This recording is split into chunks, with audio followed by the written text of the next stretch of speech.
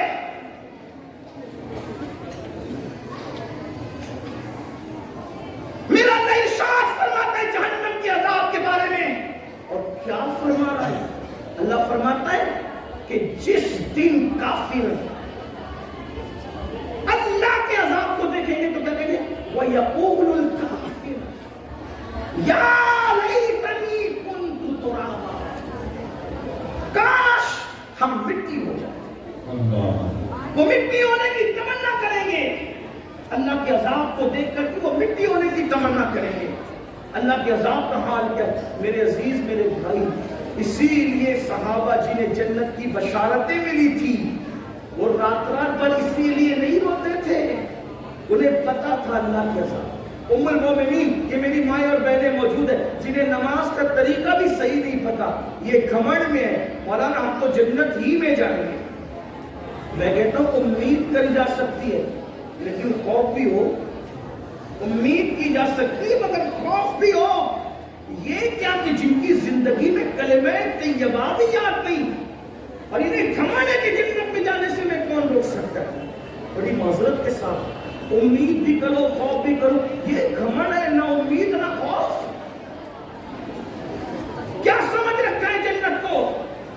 ہم تو لوگوں سے کہتے ہیں 1857 کے بعد والوں نے جتنا جنت کو مشکل بنایا ہے اتنی بھی جنت مشکل نہیں ہے، اور جتنی آسان آپ کے شاعروں نے جنت بنا دی ہے اتنی بھی آسان جنت نہیں ہے، نہ اتنی مشکل ہے نہ اتنی آسان ہے۔ پھر اعتدال کی راہ کیا ہے؟ تو میرے امام اسے اعتدال کی راہ کو بیان کرتے کہتے ہیں 57 کے بعد والوں کی فکر جو انہوں نے بہت مشکل سے دیکھی، کچھ بھی کر لو جنت میں نہیں جاؤ گے، یہ مشکل، اور آپ کا حال یہ ان کو دیکھو اور ان کو دیکھو جنت میں جاؤ۔ میں کہتا ہوں کہ ساری نسبتیں، عظمتیں، صلاحوں پہ انکار نہیں، لیکن جن کو دکھا کر جنت بانٹ رہے ناظر صاحبہ، ان کے ایمان پہ خاتمے کی بھی کوئی گارنٹی آپ کے پاس ہے؟